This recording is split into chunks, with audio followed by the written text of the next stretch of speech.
You gonna do it? You gonna do it? Intro? Intro? Yeah. We're live? Yeah, oh. we're live. Oh, well, okay, we're back. We're back.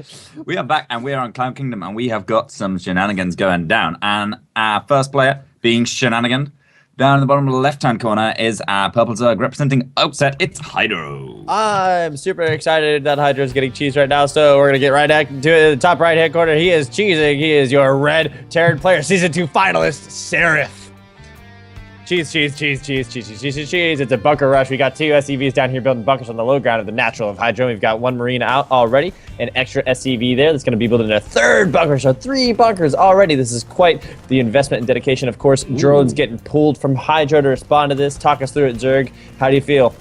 That's a lot of drones. This is already quite a big commitment by HydrO, holding this off, and he needs to make this commitment because Seryph is already just about to finish off these bunkers.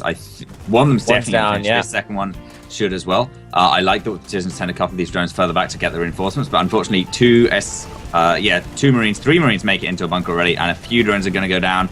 That 3rd bunker is well protected by the other 2, but the SCB is going to get taken out, so that's pretty nice. There's another one to finish it. He's going to wall off this natural. That's so cool. I wonder if he just pauses the build hive on that so he can go back and finish the 3rd. He's just going to go ahead and, yeah, he's still producing Marines out of this thing. Seryph, a bit of a supply block going, but I think he's just finished. Yeah, just finished the supply. That's GG called HydrO. So Seryph taking game 1.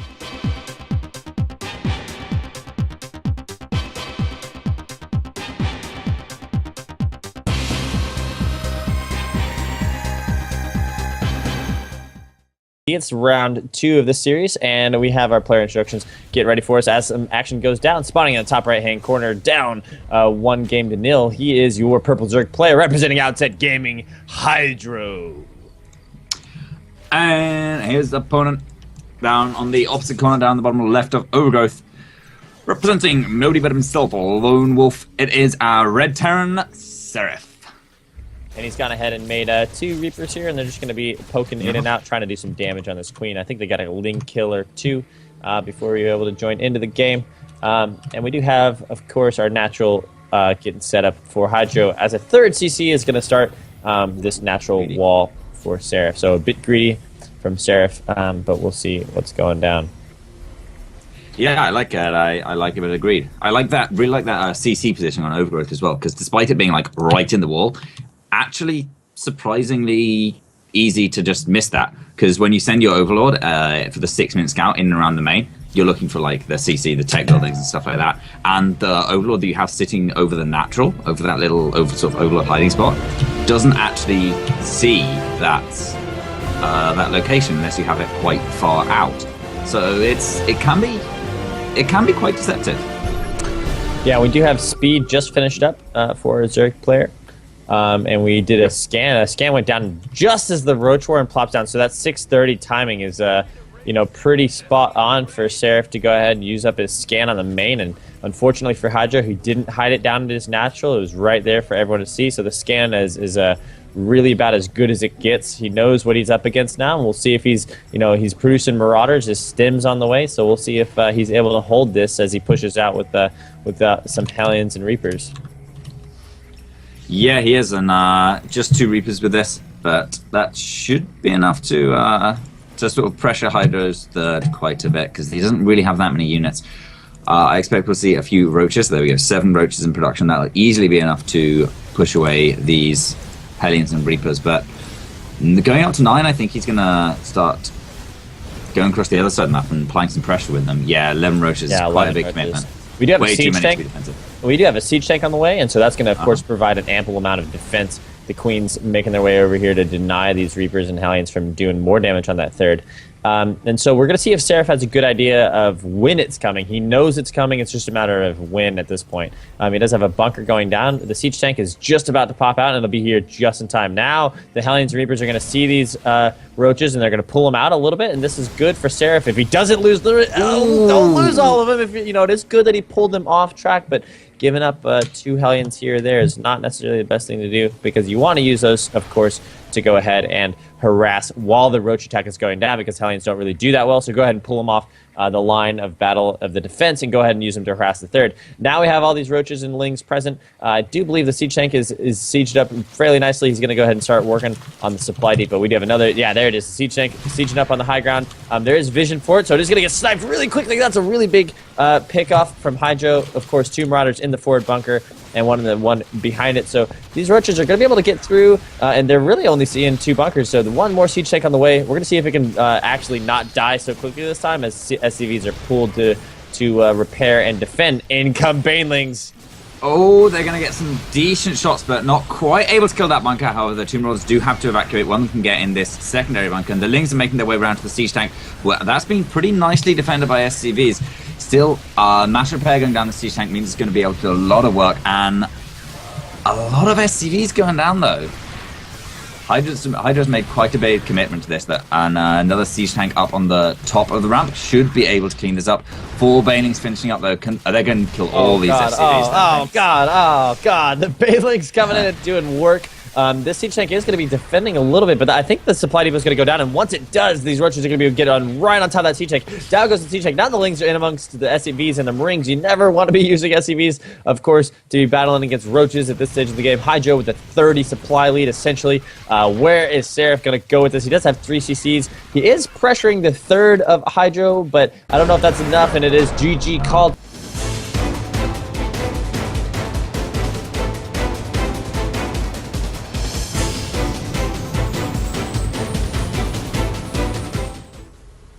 Hello, and we are back on Daybreak as was promised. And our first player spawning down the bottom left-hand corner, representing Team Outset. It is Purple Zerg, HydrO.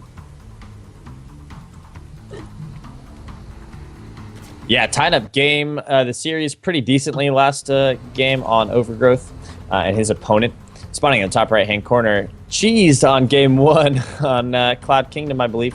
It is your red Terran player, a Season 2 finalist, Seryph. Yeah, it is. It'd be kind of surprising for the Season 2 finalist to be knocked out in group stage, which is, of course, what will happen if he loses this game. So, everything on the line for both of these players. Yeah, and it is sufficient to say that last season it was just Diamond League, and this season, of course, merger between Masters and that's true. Diamond. So the bit bigger player pool for the talent, and so though Seryph was a Season 2 finalist, of course you've got to win. You've got to win against the player in front of you. You can't beat. You can't ride on your last season's performance and results. So we do have these 2 Reapers for Seryph poking in and out, seeing what they can get done. Got a Reaper or 2, or rather a Ling or 2, as this game gets underway. Yeah, we do. Just 2 Reapers, not a huge commitment, and behind this, Seryph is going for that really, really fast 3cc once more. Didn't quite work out for him last game, but I think he's going to be in much better stead with it this game. HydrO doesn't look to be doing anything that will punish it too much yet, but there's always the possibility to do it later. And Daybreak's... I don't know, Daybreak's kind of interesting. What are your thoughts on Daybreak's attempt? Because that server base is quite a long way away. Yeah, I was just about to say, if you're going to go for a 3cc on this map, you've got to have a dedicated idea of what you're going to do to defend it. And of course, walling off, throwing down a bunker at your third, and then mutas, so you need turrets or maybe some hidden widow mines. But it just everything that I just said is harder because of the distance and the placement. Like not only is it further away, but it's in this weird, you're obviously going to take the one to the bottom right if you're Seryph. I don't know why you would take the one to the top middle of the map. So a third on this one, it's in that little nook and cranny, you know what I mean? And it seems like the fast lane to it is from the opponent's attacking. So it's like, it's just so tricky to take a third on this map. And Seryph is going for the 3cc, so he's going to have to do it somehow. And likely going to put it down in that bottom right position. I don't know why he would put it anywhere else. But HydrO's already got an Overlord there, and he's likely going to lay down creep as soon as he gets the chance to. Yeah, and he's getting a Roach run up and a Baning Nest. He doesn't have that many Lings, though, to go for any kind of Baning bust. And typically, if he's going for Baneling Nest, you'd put down the Baneling Nest a little bit later. And with that that hive, or lair going down even, I don't think we're going to be seeing a Baneling Nest out of him, but I could be wrong. And one poor Ling trying to get a flank off is roasted away by the Hellions.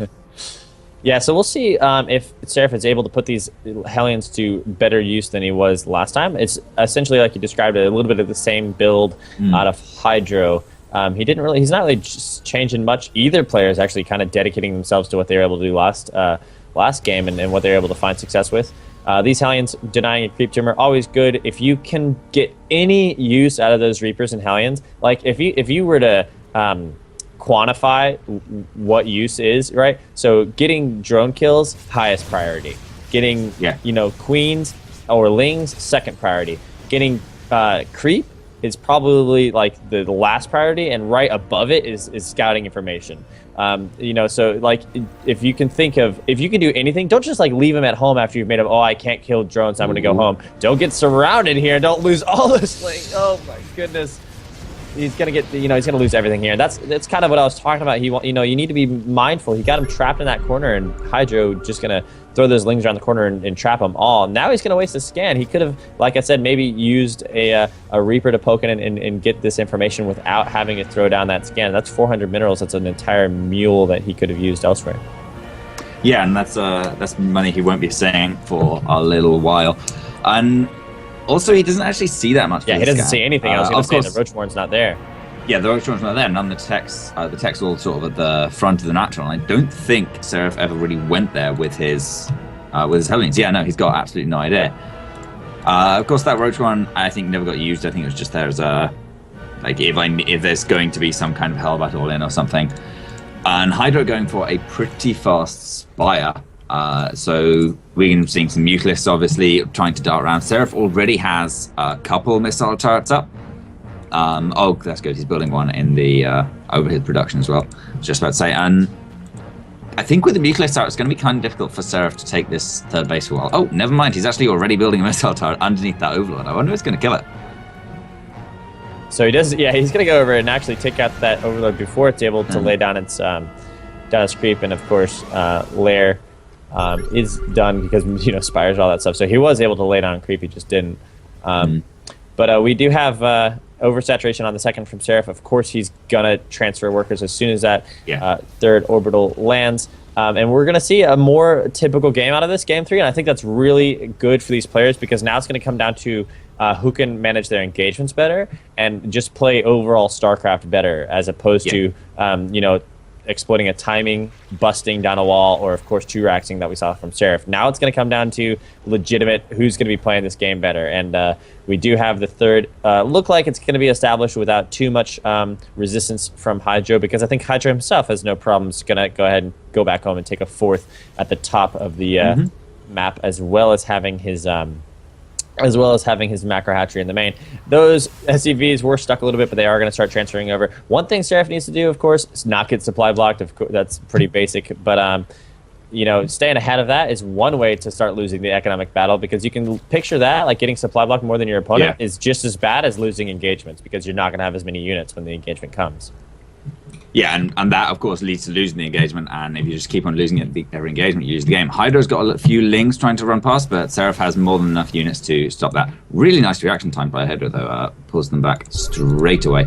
And as you said, they're both transitioning into a bit more of a straight-up macro game, and I think Daybreak is a great map to do that on. HydrO is running little Ling hit squads all over the place, but Seryph's army is split up so wonderfully. He's dealing with that really, really well.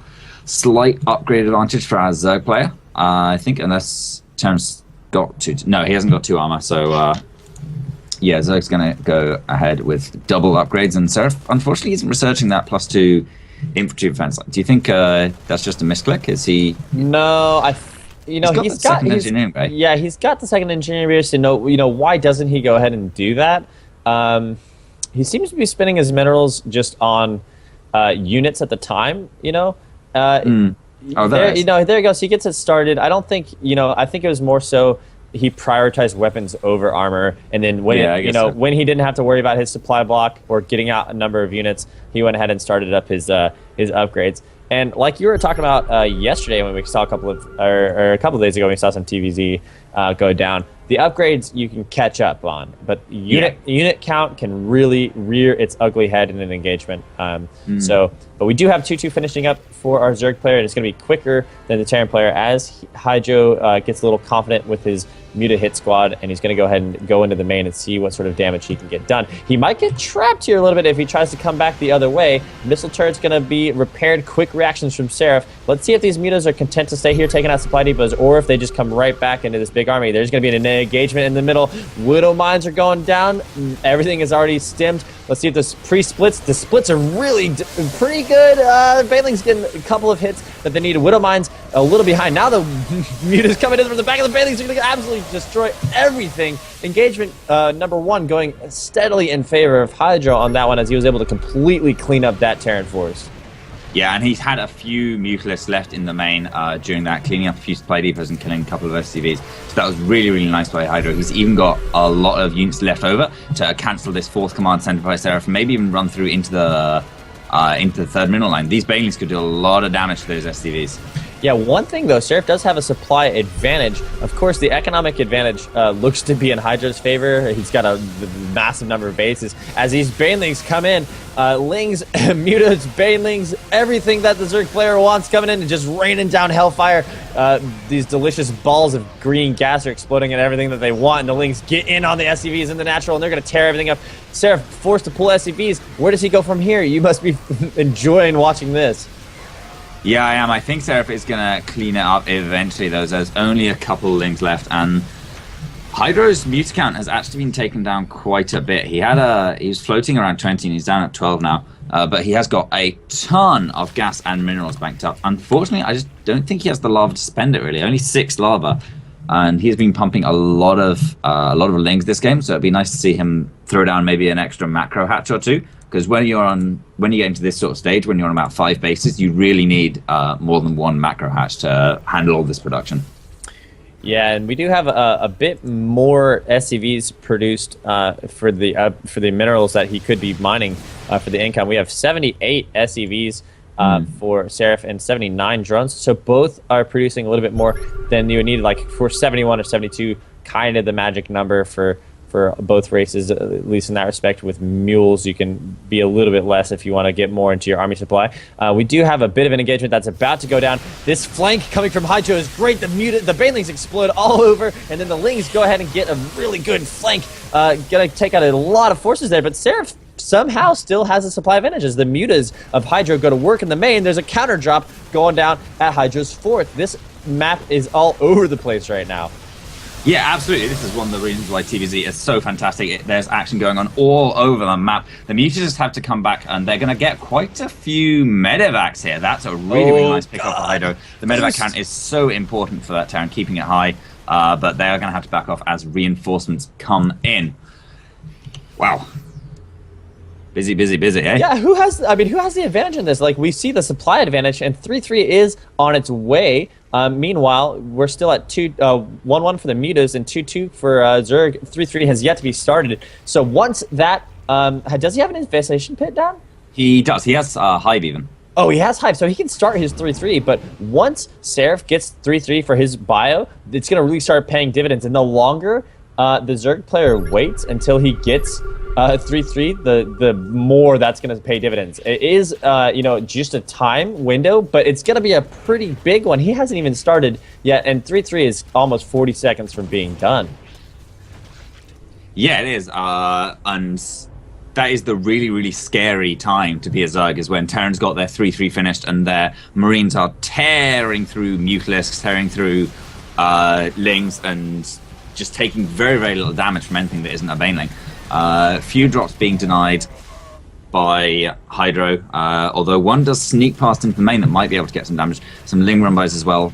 Seryph unloads his Marines from the bunker very, very nicely. Ooh, all those units are going to get out of the medevac, but 2 Widow Mines, they're going to get cleaned up instantly by the Mutalisks. Yeah, 3-3 is starting, as well as +2 flyer attacks. And, of course, we're going to see cracklings on the way. Now he's pressuring this third. A lot of banelings in. No splits as of yet from Seryph. Now he's going to finally get his army back. A lot of detonations from those banelings. There's nothing left really here for Seryph, but he's still maintaining a supply lead. More Marines on the way, 5-7 at a time. Widowmines, of course, do as much damage as they can if they get the hits. So able to hold it again against HydrO. HydrO, for the first time, it seems, in a long time, is able to get a pretty commanding supply lead as Seryph is able to cancel some of these banelings, which is pretty key to do that right here, because otherwise I don't know if he would have been able to hold the next push. Yeah, there's not many Marines left to camp these mutas. The Marines there are 3-3, so that's going to be pretty nice. Oh, he needs to get those Widowmines on the Mutalisks. Oh. Doesn't quite get the hits he needs. Just Marines trickling in one by one. Can't really take down these Mutalisks. He's going to lose the Planetary. Yeah, the Planetary Fortress is doing as much work as it can. I don't know, the SCV is repairing. No, he is going to save the Planetary. Close. And it was pretty close, but actually there's no Marines here. There's nothing to answer these Mutalisks. Yeah, the problem is Seryph is just filing him one at a time, and like you said, and you need to get a clump. Yeah. You need to get a good clump of Marines to be able to get all that DPS out from the 3-3 and really get the most out of them as you can. Right now, as it stands, these Mutalisks can go unimpeded and continue to pester these Marauders without the Marine support. No Widowmines, and of course at the Planetary Fortress, a couple more mutas as well. Actually, going down to a little hit squad of Marines. We do finally what it seems like to be, we actually have an okay number of Marines. These SCVs are going to have to flee this Planetary Fortress, and now Lings are going to come in, and it finally looks like this Planetary Fortress is going to go down, but more Marauders, and Marines coming to help out. So is he going to lose it? Oh, no, God, he's so not. Close. Planetary Fortresses are just not possible to kill. It turns out they're invincible. You have to use Banelings. Yeah. Lings just do not do damage to Planetary Fortresses, especially if they're being repaired. You really need something a bit more beefy than that. But 3-3 is about to finish Razerg in just 30 seconds, and that's going to even up the playing field very, very nicely. But wow, Seryph was clinging on for dear life to this base. He still has those 2 siege tanks behind his third, if you look. He needs to bring those out to do, because they haven't, they defended a little bit earlier, but right now, of course, the main focal point, I think he doesn't know about it, but these mutas, massive amounts, and they're going to go walk in unimpeded and just start ravaging the production line as these banelings get sniped by a couple of Marauders. But a lot of action in this Game 3, and both players really showing that they want that round of 16 qualification. Both going toe-to-toe as these banelings are sniped. Not necessarily the best thing to toss away, but this is such a big number of mutas. Yeah, this is a huge... actually, it's only 18 Mutalisks. It looks kind of bigger than it is. But Former on the way is going to push it up to a much nicer sort of 20 mark. Ooh, is that reactor? That reactor's going to burn down. That's a nice pick-off. Bit of damage by the Mutalisk. So what's the critical mass of mutas in that you would like to see HydrO get? About 26 to 28. Ooh, it's risky engaging those Widowmines. Oh, well, there the siege tanks. It shows how much I know. Now they're actually paying themselves off, protecting that third base. So, wow, no, 60 to keep my kills mouth on one of shut. those siege tanks. Really? Yeah. So shows how much I know about this engagement. Seryph taking a commanding supply lead. Who do you give this to at this point? It's so tough. They're still just slugging it out with each other. I think Seryph's supply lead is pretty nice, but he doesn't actually have that much splash damage. He's got the 2 tanks, which are just going to sit there protecting that, and the 3 Widowmines. And if HydrO has so much gas, he's a bit mineral starved right now, but if he can just morph up a ton of Banelings, then Banelings are so supply efficient. And Seryph has this enormous commitment to Marauders. I think he's sort of expecting an Ultless transition at some point, but if it doesn't come and HydrO keeps this high muta count, then, oh my god, 33 Mutalisks? Yeah, that's a big lot ball of mutas. If Seryph's Marine count gets too low, then he's going to have so much trouble holding on to things. If the Mutalisk just managed to get over the production line, then that'd be GG pretty much. Yeah, Seryph is at 200 now, looking to push out and get some work done. I would have liked to have seen him add a Thor into this mix. Of course, able to tank a lot of Baneling damage and dish it out to mutas as much as they can. He's going to go ahead and try and drop. That's going to get picked off almost instantly, but now he's pushing out. He's got a big squad of Marauders in front of this force. Actually, not a lot of Marines in it, but that's a lot of Banelings. Is he going to see it and split? Really good splits at the start of the engagement. The mutas are just going to come in and clean up these medevacs, so no more army left over from Seryph, and he plunges down to 149 supply, and this is going back and forth and back and forth.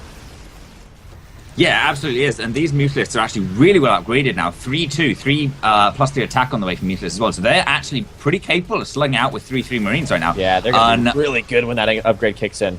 Oh, yes, they're already pretty nice. And they're over the production line. This is what I was talking about. There's 3 Oh, wow. What? How did that Widowmine go there? But the 3 Widowmines are going to get cleaned up. There's a lot of Mutalisk over the production line, and the supply for Seryph is plummeting. Yeah, and he's not got much that, you know, when you don't have Rex, you can't produce things no matter how many minerals you have. He has been able to go ahead and you know, keep producing 5 Marines and 1 Marauder at a time. But of course, he doesn't have much else in the way, and you need Widow Mines. You know, the mix is so important, the composition, you know, because otherwise these mutas could just dance around and come in and out. They're going to snipe the starport. Seryph now supply capped at 113 to 95. All the supply depots are going down. Not much else that he has in way. He's going to try and rebuild. He's just gone ahead and, you know, shifted his I guess, approach to this next couple of expansions, and got ahead and sacked his main. He doesn't care anymore. Like, he doesn't need those, you know, engineering base in the armory, so he's going to rebuild all his production in a different place. But all this means is that HydrO is just going to keep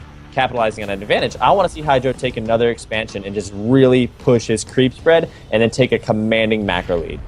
Yeah, and because Seryph has had to rebuild all this production, it means that he hasn't been building up his army. After losing that engagement, Seryph is still sitting at around 57 army supply, and HydrO is at 116, sniping tanks. These Mutalisks still... okay, no, there are enough Marines to answer these Mutalisks now, but the Mutalisks can dance over here towards the Planetary Fortress if they snipe this Widowmine. If they don't snipe the Widowmine, they're going to take a hit. Oh, well, whatever. Yeah, it's almost like they don't even care. Like do they need to worry about it that much? Like, there's just so many of them at this point in time that, you know, they can almost afford to not care.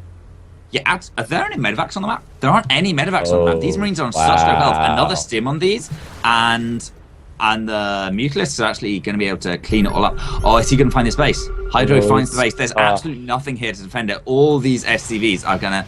There's 30 SCVs at this place, and they're all going to take a lot of damage. He's going to be able to snipe the command center as well. He's got the auto repair from the SCVs going down, and it is his last hope.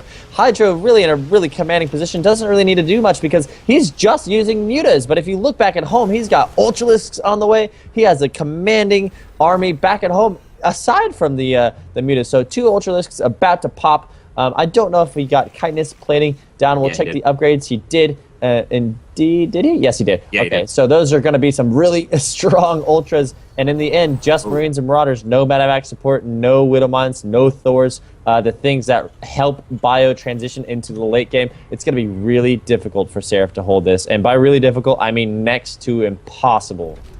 Yeah, it's going to be so hard. These Marines are all on such low health, they're going to be swiped away by the Ultralisk. There's about 4 Marauders. From having that really Marauder-heavy composition, he's now had to have so many Marines to counter these Mutalisks. The mutas, yeah. The Ultras are going to come in. This is a nice position for Seryph, but the Banelings are going to crash into it. He can't really split against this. Coming in from 2 sides, the Banelings are exploding all over everything. GG and HydrO.